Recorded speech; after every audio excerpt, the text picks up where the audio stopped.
Before we begin, thank you very much to the Lord Nerd for pitching in over on Ko-fi.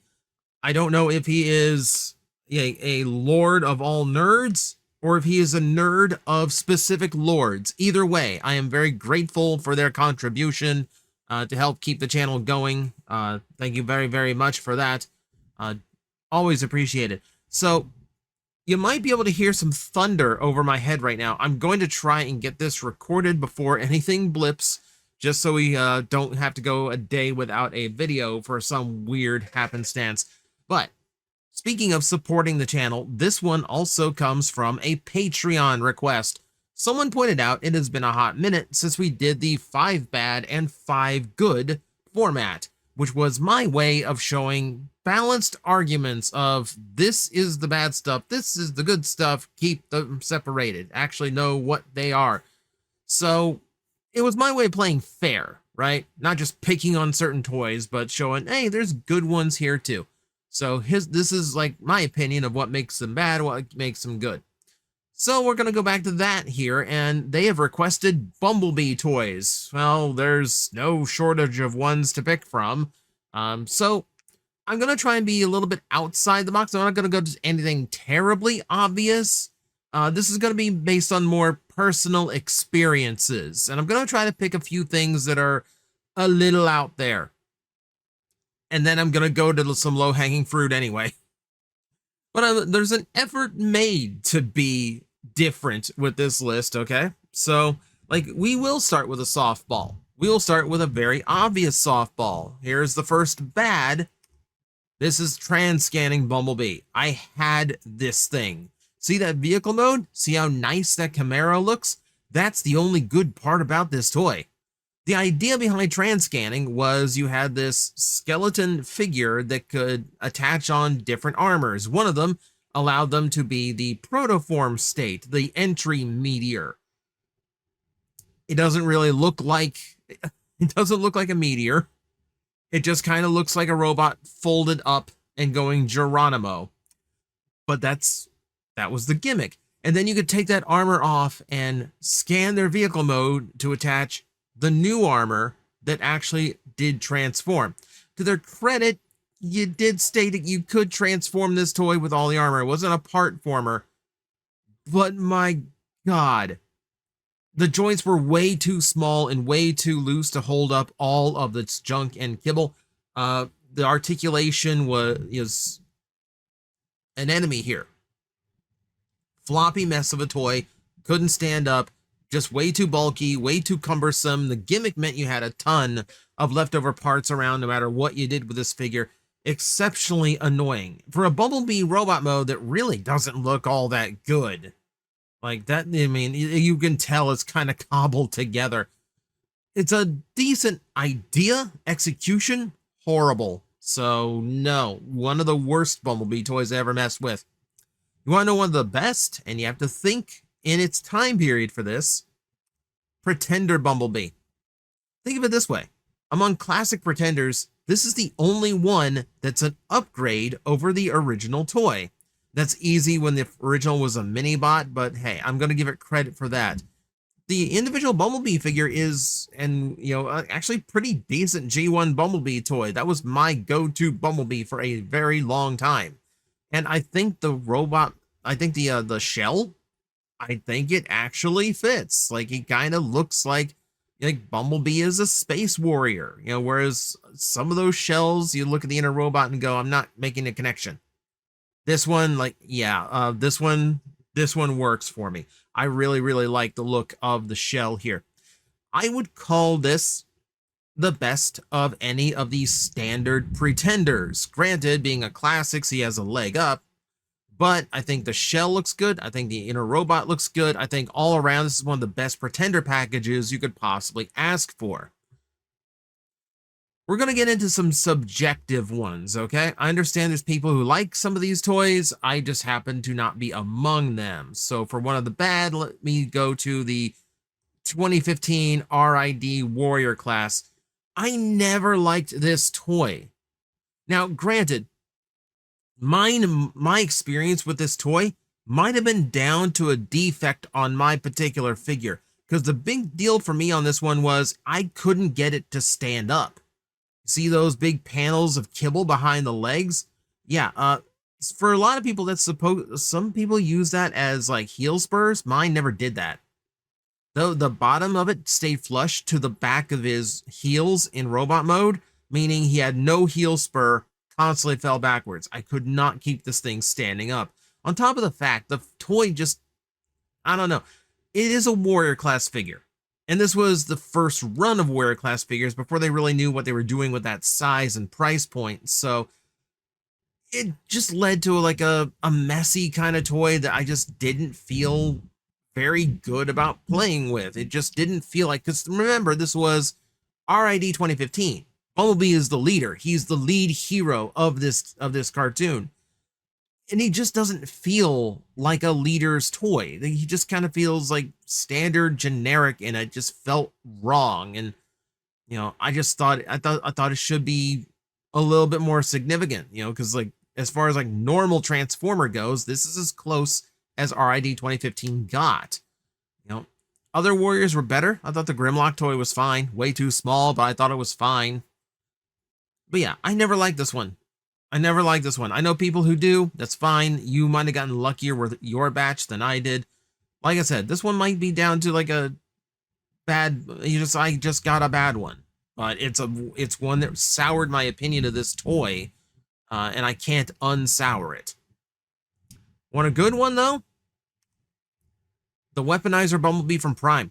I will never not defend the Weaponizer characters from this line. There's only two of them. They're big gimmick figures, but they're really, really well done big gimmick figures.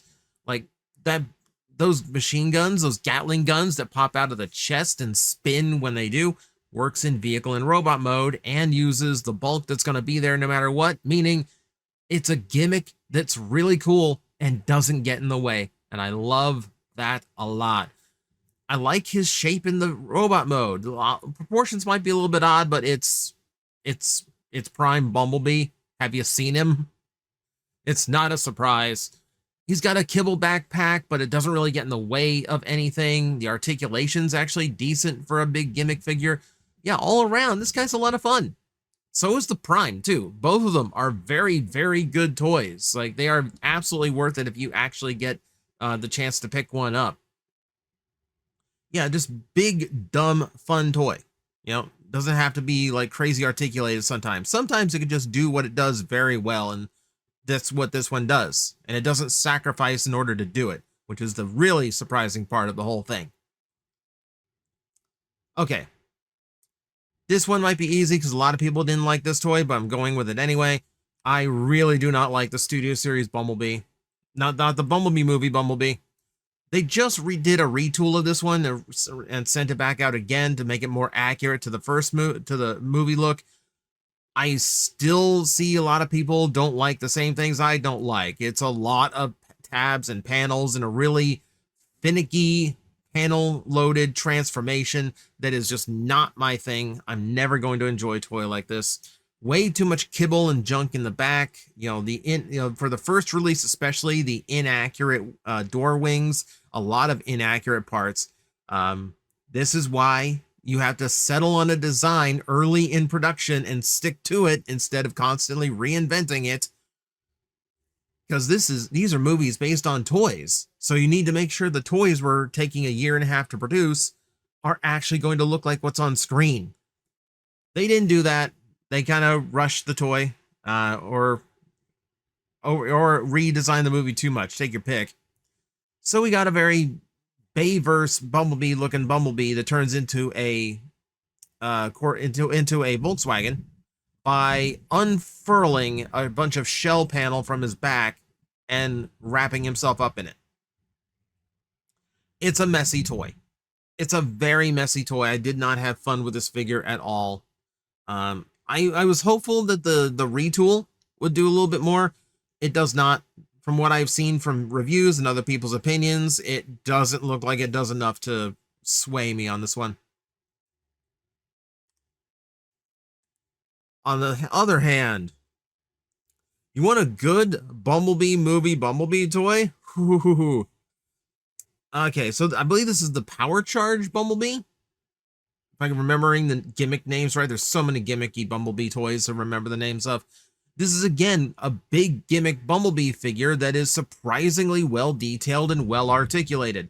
Yes, he has the door wing thing too, but he still manages to look more round and more like the movie version than the deluxe one did.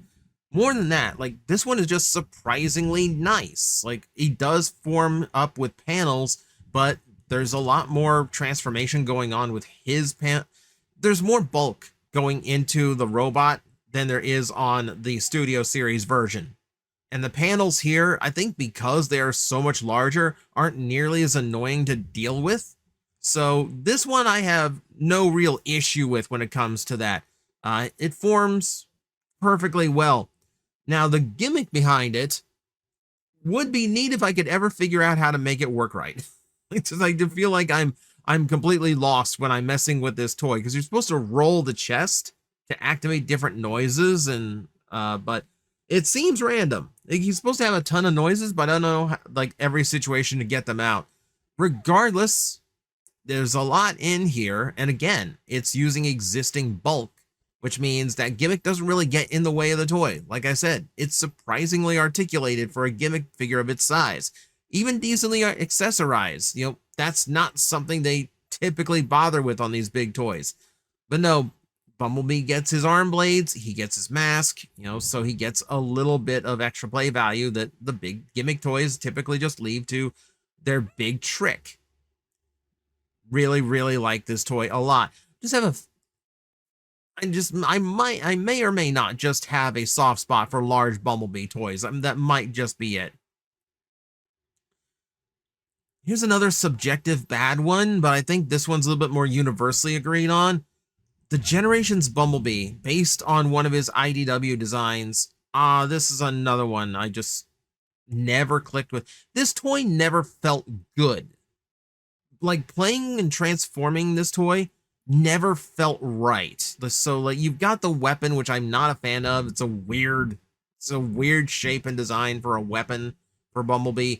I'm not a fan of I'm not a fan of the car chunks that are used as a hinge to put his door wings behind the shoulder. Let's put it this way. I hate when they put the door wings on the shoulder, because the door wings should not move when you like manipulate his arms.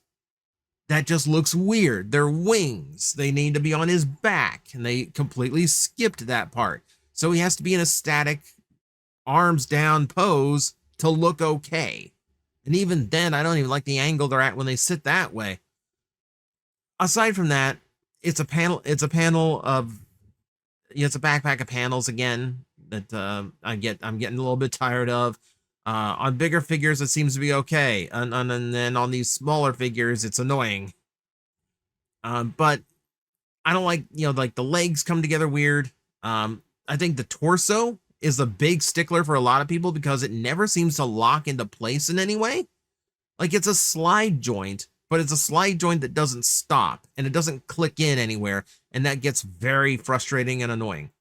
So it's upsetting. It's like, I like IDW toys. I like IDW getting toys, so it's upsetting to me that this Bumblebee was never that good, Like, it just never felt like a good Bumblebee toy to mess with. I don't know, maybe it's the one that's just personally me, but I think this one has a few too many flaws to forgive. Let's do an outside the box one, because I need another good one in here. So let's go to Cyberverse, and we will go to the Spark Armor toys. Now, I'm a Kamen Rider guy, so yes, for Kamen Rider X8 fans, there are other reasons why I like this particular design. But I thought outside of all the Spark Armors, this one felt the most complete, So the Bumblebee has a weird shoulder thing, but you can pose it to look okay. And beyond that, it just makes for a nice little cheap Bumblebee toy that's fully functional and decently articulated for its cost. All that's fine. And then you get what I thought was like the coolest one of all. Like, it's a battleship. How cool is that, that I have an entire battleship I'm about to combine with? I will take that over the garbage truck. You know? Like, I feel like Bumblebee got the best option he possibly could amongst this. I like the spark armor gimmick. I think this is a goofy but fun trick. I'm actually happy they brought it back for Rise of the Beast because it just meant more of this play pattern to enjoy. But I also think he comes across looking the best. Like there's something about like the problem a lot of these had was that the shoulders looked way too low once they got combined because the head sat up so much higher. I think the big car shoulders for Bumblebee actually helps mitigate that a little bit. So he actually looks a little bit better in the combined mode than some of the others in the line. It's a weird way to work it, but I think it works. I think it looks fine. And that does lead to him being what I would say is probably the best in that entire run. It's a fun gimmick. It's a fun gimmick. It's a dumb one, but it's fun. And I think Bumblebee does a great job of working it really, really well. I really liked this figure a lot. And yes, it's partially because Bang Bang simulations. How could it not be? It's a fun toy, though. It's a fun toy, and I still think one of the best that they did in that line. Okay, let's wrap it up with a couple of obvious ones. I've done a few left field here and there. Let's just wrap it up with a couple that we can all pretty much agree on. For the bad, I'm looking at you, G.I. Joe Bumblebee. Now, let's get this clear right now. If you come at this as a G.I. Joe toy that happens to transform into a Transformer, then this toy is fine. Because if you're into it for the Jeep, if you're into it for the G.I. Joe vehicle, this is literally doing nothing wrong, and it just does a really cool thing if you want it to. But if you're a Transformer fan, and you are in for the robot and the idea of a transforming G.I. Joe toy, you are going to be very disappointed. This is a very thin and hollowed out figure in order to do everything that it does. Feels very cheaply made for its price point.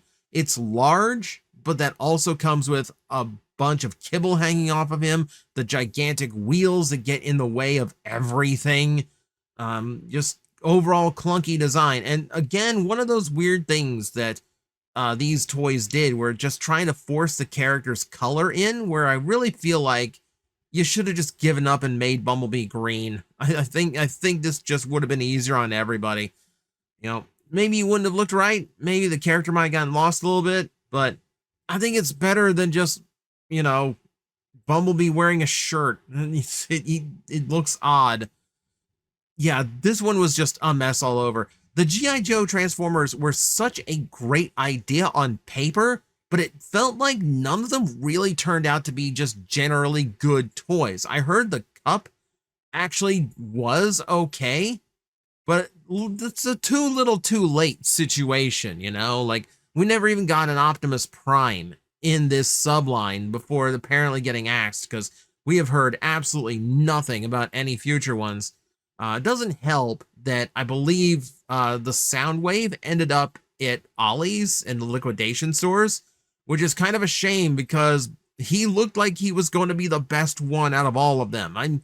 I would still not mind getting that toy at some point if I'm lucky. But no, for the Bumblebee, it's just a mess. Like, I think I transformed it once, put it in a bin, and forgot I owned it.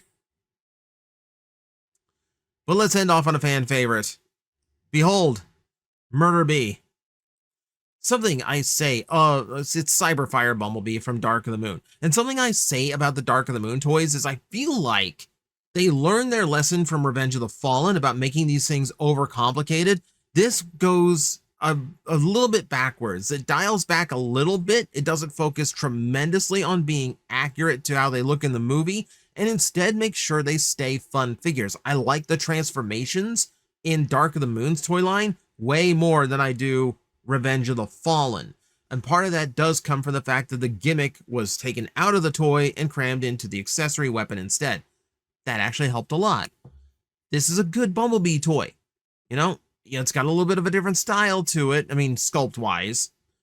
But then you tack on what I think is one of the most popular alternate color schemes Bumblebee got, primarily black, but still keeping the yellow as flames, the bright red for the translucence, including the eyes that give him this Terminator look that's actually pretty scary on Bumblebee. No, it's a really cool and unique figure, and I feel like this needs to come back more often.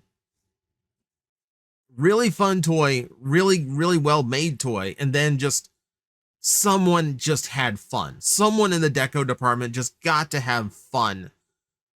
And I would love for them to be able to have fun like this again. This was just a nice toy all the way around. And for me to give credit to a movie style toy, you know that means it's good. Now, like I said, a lot of these choices are based on personal experiences.